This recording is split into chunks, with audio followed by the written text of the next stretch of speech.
Welcome to the best of high school sports in Northern California. We are MaxPreps Sacramento, powered by SMUD. And we're going to bring you the very best of high school sports throughout Northern California. Big emphasis in the Sac Joaquin section in Sacramento.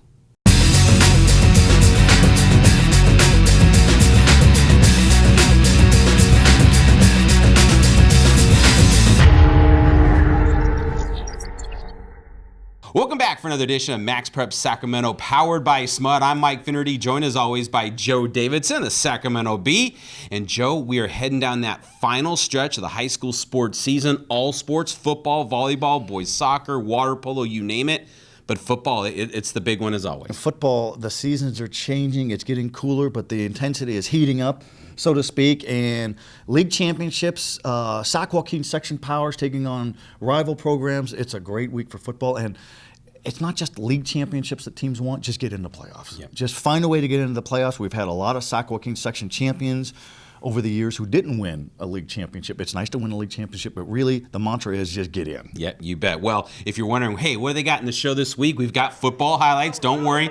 We're going to talk big picture about some former high school football players who are doing some things in college and pro. You're going to be on that in our Placer Title Company Insiders. We'll have our Makuni Sushi trivia question. Anything more we can add to that? We're going to size up some big football games coming up this weekend. More league showdowns, rivalry games. We got games in the city. We got games in the foothills, all over the Sac Joaquin section. This area rocks with football, and it's just getting warmed up, baby. We're getting right around the corner. We got the playoffs. It's a fun time. All right, Joe. We're going to start it off with football, though. We have a big-time Thursday matchup out in the Sierra Foothill League. It's Sacramento Bees, number 1 versus number 8 teams. You've got Folsom playing host to Rockland. It was a rare Thursday night matchup in the Sierra Foothill League. They had the Rockland Thunder 2-1 in league play on the road, and Folsom to square off against the undefeated Bulldogs 3-0. And sitting atop the SFL standings once again. Well, it didn't take the Bulldogs long to get on the board. Rockland, first possession, quarterback Will Floyd is picked off by Drake Stallworth, and Stallworth will take it the distance for a pick 6. And just like that, Folsom has the first score of the game, up 7-0. Rockwood didn't answer back, though. Senior running back Evan Holtz breaks tackles up the right side, and he finds his way in the end zone. And we are tied at 7 with 5 minutes left in the first. Second quarter now, and the Thunder continuing its terrific play behind the running of Holtz, who takes it in from 4 yards out, as Rockland takes a 14-7 lead with 6:53 left in the second. Folsom would have a shot to tie the game with 3 minutes left before intermission, but the referees say no touchdown here, so Rockland stays on top by 7. However, Folsom gets the ball back one more time, and quarterback Jake Jeffries looks to go deep, and he connects with Trey Green down the right side for 29 yards. Terrific play with 38 seconds to go, but the missed extra point attempt keeps Rockland on top at 14-13 as we head to the break. All right, third quarter now. A tough break for Rockland when Holtz fumbles at the Folsom 5. There to recover it is Brandon Rupchuk, but it's still Rockland by 1. On Folsom's next possession, they take advantage. A nice drive results in this 1-yard plunge by Jeffrey, giving Folsom its first lead since the opening touchdown. The Bulldogs go for 2 and get it. Jeffrey finding Eric Davis. Folsom on top at 21-14 with 25 seconds left in the third. Late fourth quarter now, 1:43 left. It's Folsom one more time. Jeffrey fakes a handoff, and he fakes us. Rolls right, hits Keone Zagata Vera for the score to put the Bulldogs up 28-14, and that would be your final. Folsom stays unbeaten on the season at 8-0 overall, 4-0 in league. And while the offense did its job, the defense in the second half shutout was the key for the Bulldogs.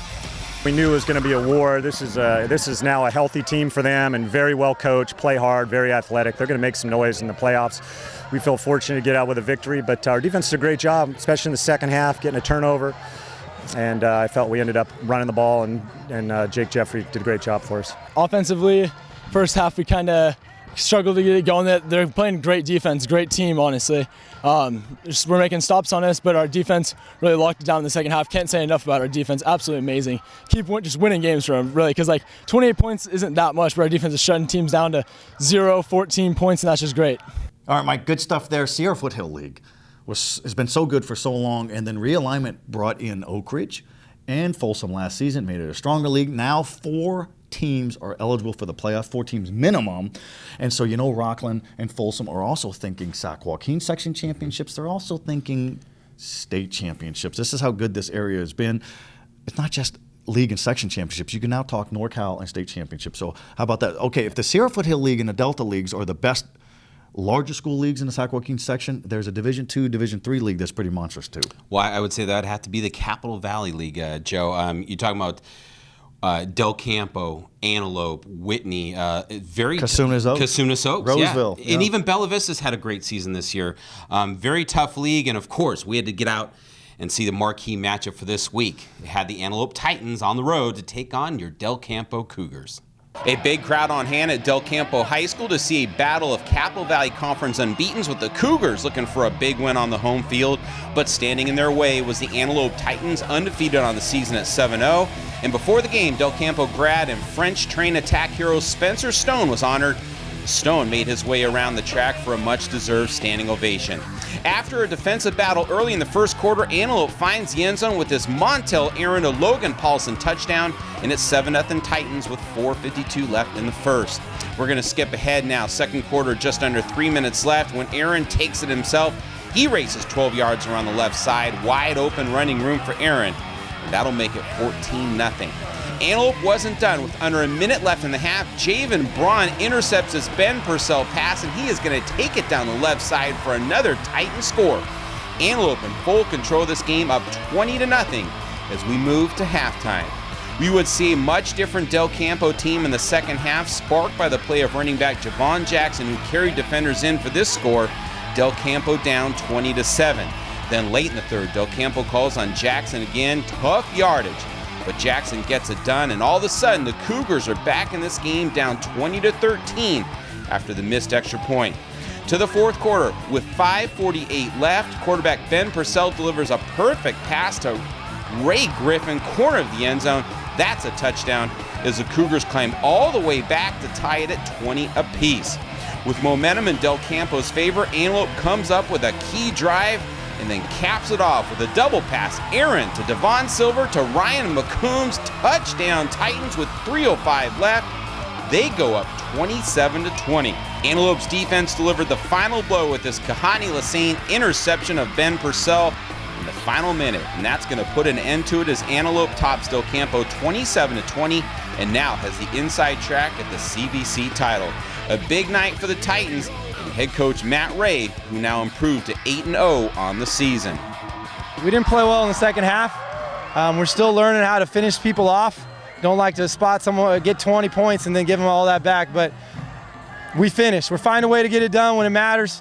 I'm proud of our kids because it didn't go our way. We could have folded. We could have, started slipping from us, and we made plays when we had to. I'm extremely proud of our resolve there at the end. We came out strong, came out a little slow in the second half, but we knew that we needed a team effort to come through, and that's what we did, so I'm happy for us. All right, Mike, we've talked about this a lot, but when you talk about great programs, you talk about great coaches. And Del Campo's got 2 of them. Offensive coordinator Steve Kenyon, he's back after a long time not coaching. And he certainly loves working with Ben Purcell, the quarterback. And then Mike Domino, longtime guy, he's the one who replaced Steve Kenyon 13 years ago. And then Matt Ray scored in my book last week for Antelope when he went for 2 and the win at Casunas Oaks in overtime. You got to like it when coaches go for the jugular. These 2 programs are thinking Sac Joaquin section championships as well. The league championship is nice to close in, but they're thinking big picture. And both of these teams are quality, very viable threats in Division 2 or 3 in the Sac Joaquin section playoffs. As is Casunas Oaks, so the Wolfpack of a very solid team. And Whitney as well. And we'll talk about Whitney and Casunas Oaks in a later segment as we preview some games coming up this week. This is your RAM Auto Update. Just in, the classic term used car is old-fashioned, outdated, and no longer of any particular relevance. Let's party. The Roseville Auto Mall is throwing a massive factory-certified pre-owned sales event. That means incredible savings on just about every kind of car in the world. All factory certified. It's happening now. It's going fast. In layman terms, skedaddle. The Roseville Auto Mall, driven to be the best. We head out to Oakmont High School in Roseville, where the Oakmont Vikings were playing host to the Capital Valley Conference leader, the Ponderosa Bruins. Bruins looking for their 10th win in a row. First set, the Bruins up as Savannah Schroeder's going to find a spot right here. back corner, and it's a 1-point Bruins lead.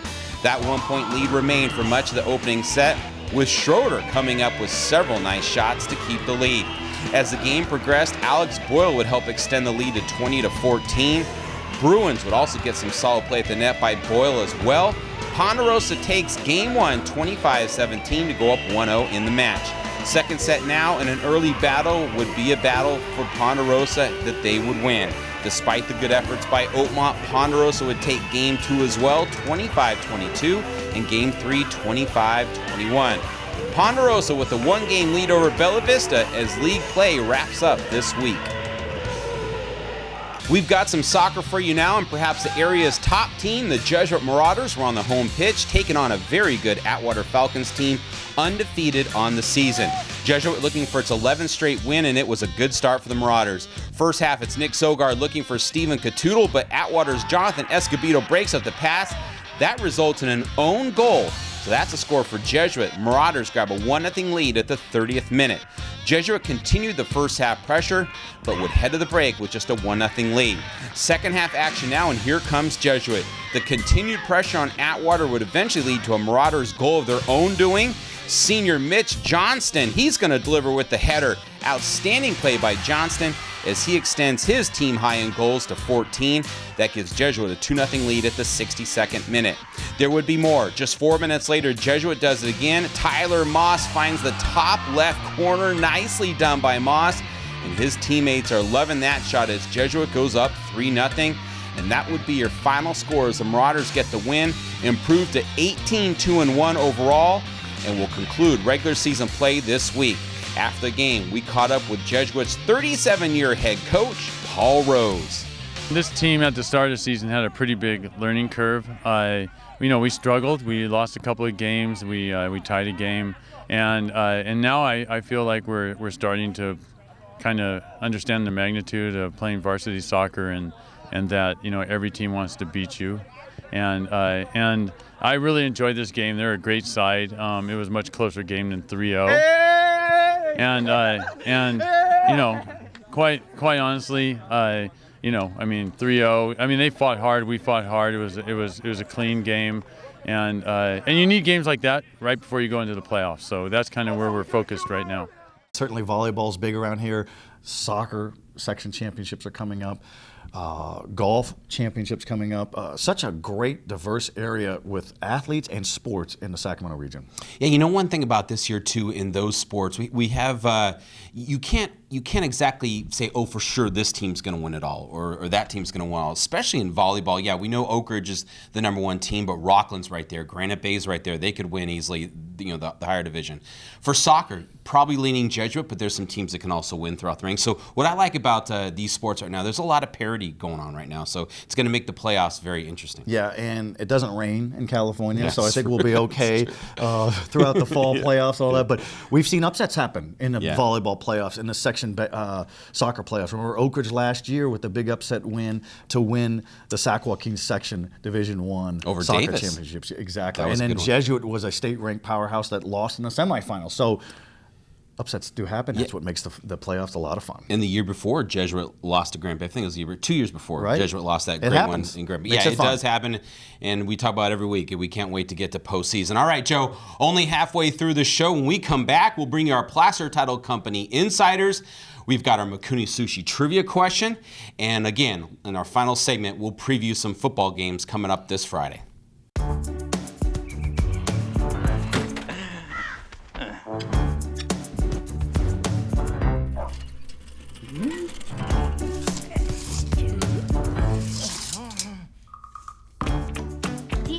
Thinking about whether a solar power system is a good fit for your home or not? Here, try this instead. SMUD can help. If you've got questions, SMUD's got answers. Check with SMUD before signing a contract. Visit smud.org/solaranswers. All right, good to be back with you as we talk high school sports in Northern California. Nobody brings it better in a big picture view than we do. We are MaxPreps Sacramento, powered by our good friends from SMUD. And the other place that really powers us and inspires us is our good friends from Makuni, and we always like to talk trivia and good eats at Makuni. Yeah, Makuni trivia, it's now that time in the show. We're going to bring you a question, and we want you to kind of think about it. And then in our final segment, we'll give you the answer. So, Joe, this week you have honors. Let's roll it out. What question you got for me? In the spirit of Rockland football in Placer County, there's a defensive tackle for the Thunder named Chase Hatada. He's going to Boise State on a scholarship. He's a leader. He's tough. And he's not the only Chase to come through Rockland who went to Boise State with other good things. Who's the other one that we're talking about? Can I answer? If you want. No. Yeah, you don't know. But we'll get to that answer in the next segment, so that'll be fun there. But what else we got going on the docket here? Well, it is now time for our Placer Title Company Insiders. Joe, as everyone knows, we talk big picture here, or we do a little bit of news and notes, but it's our Placer Title Company Insiders.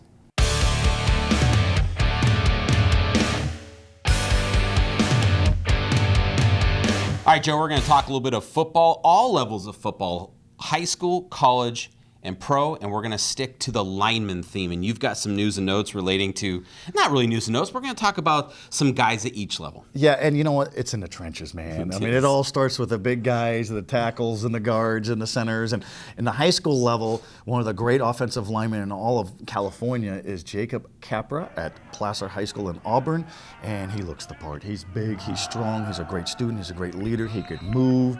He had 15 pancake blocks in this game that you saw against Foothill.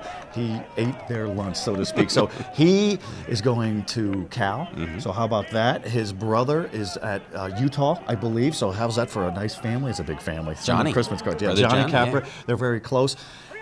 In college football, we have Colton Miller, also of Placer County, from Roseville High School, all 6'8" of him. Remember, we looked up him into the heavens. That was a good and shot. Colton Miller's now at UCLA, and he got his first start this week against UCLA for UCLA against Cal. A lot of hard work, a lot of determination. He has made it. He's terrific. He could be an NFL guy. He certainly looks smart. Now, the NFL. We have a young man named Kenny Wiggins for the San Diego Chargers. He plays guard, he plays tackle. He's in his 5th year out of Fresno State by way of Oak Grove High School. 5th year in the NFL, and he finally got on an active roster. He's been a career practice squad guy. Talked to him last week, had a story on SACB.com. He said, I thought my career was over. I didn't know what I was going to do. It's all about timing, perseverance, drive, pride. I'm here. He's played guard and tackle, and he's played all 5 line positions in the preseason just to show I'm here, I'm ready. So good for him. 6'6", 315 pounds. Wow. He's got an NFL future too. But so a lot of it is, if you're really good and you're really big in high school and you got good grades, you may play for a long time. Yeah, and I think the underlying theme there is perseverance. Right. You know, especially with Mr. Wiggins. Congratulations to him. All right, Joe, we talked a little McCooney trivia, Placer Title Company Insiders. One more segment to go, and when we come back, we're going to bring you our McCooney trivia answer, and we'll preview some football games for this Friday. Stick around. This is your RAM Auto Update. Just in, the classic term used car is old-fashioned, outdated, and no longer of any particular relevance. Let's party. The Roseville Auto Mall is throwing a massive factory-certified pre-owned sales event. That means incredible savings on just about every kind of car in the world. All factory certified. It's happening now. It's going fast. In layman terms, skedaddle. The Roseville Auto Mall, driven to be the best.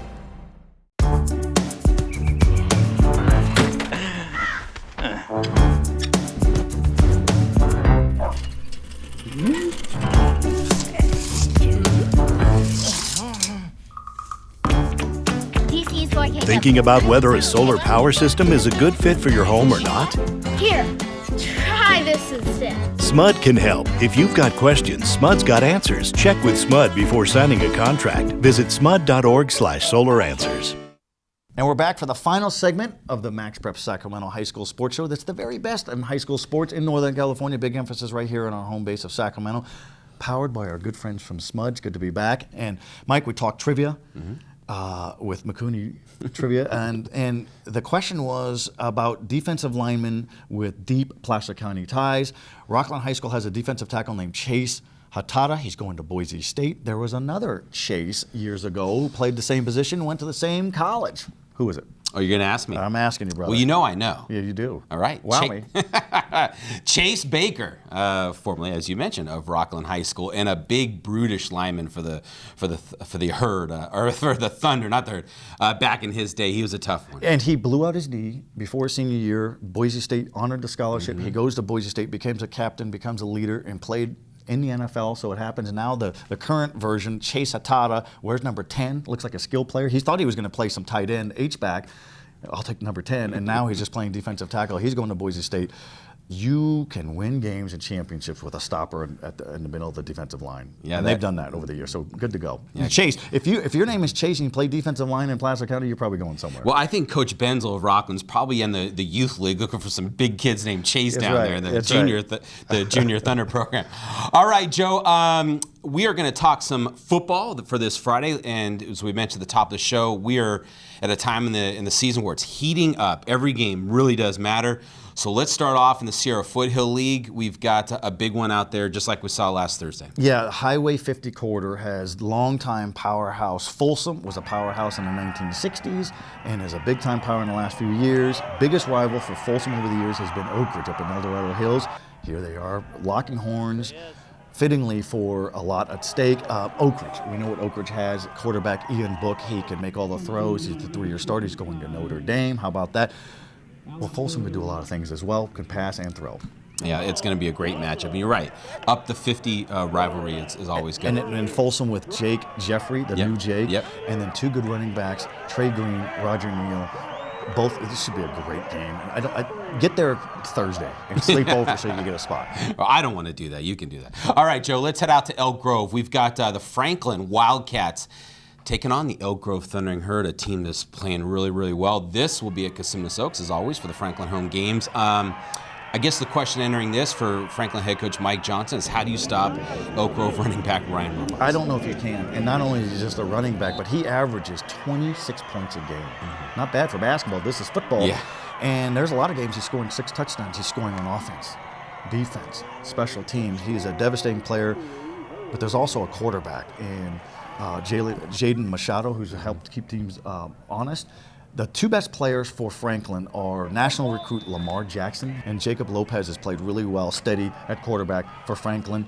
Franklin is 15 years old, newer school. Elk Grove's been around since about the time the earth cooled, so it's still a good rivalry there. It's a terrific game. Delta League Championship, maybe in the balance. All right, what else we got? A few more games here. No, we've got, we turn to the list. Cosumnes Oaks. Oh, yeah, Cosumnes Oaks at Whitney. This is going to be a good one. Again, we saw Antelope Del Campo last week. This just as important. I expect a lot of points on Whitney's side, but then again, Cosumnes Oaks has a great defense. Cosumnes Oaks has a really good defense. One of the newer schools in Elk Grove Unified School District. Defense wins championships. Well, we'll find out if it even gets them into the playoffs. Real good shot to get into the playoffs. Have to defend Hunter Rodriguez. He is a dynamite quarterback. He's not the biggest guy, but he's very quick, great touch, and he's off to a sizzling start. Missed most of last year with injuries. He's back. So the Whitney Wildcats, 1 win last year, now looking at a league championship. All right, let's jump to the Metro League Saturday showdown for the league championship. It happens every year with these 2 teams. Burbank at Sac High. You know, I think of this game, and I think of a great atmosphere out of Sac High for this one. This is going to be good. Justin Reber, head coach for Sac High, his first introduction to this rivalry. That should be fun. I think this is going to be a good game, but this is really a state. I mean, Burbank's got to win this game, really. Don't you agree? Well, remember, we covered this game last year. Yeah. Burbank rolled. They did. And Burbank has exceptional team speed on defense. Longtime coach John Heffernan is loyal to what he loves best is on offense. That's a triple option. He's got Michael Roots. He's got all kinds of running backs who can do some damage there. Started off 0-3 with losses to Grant, Oak Ridge, and Folsom, the top 3 teams in the Sacramento Bee rankings, have rolled ever since. Sac High, Caden Vogus, 10,000 yards. He won't have that many yards in this game, but that's what he's had in 35 career games.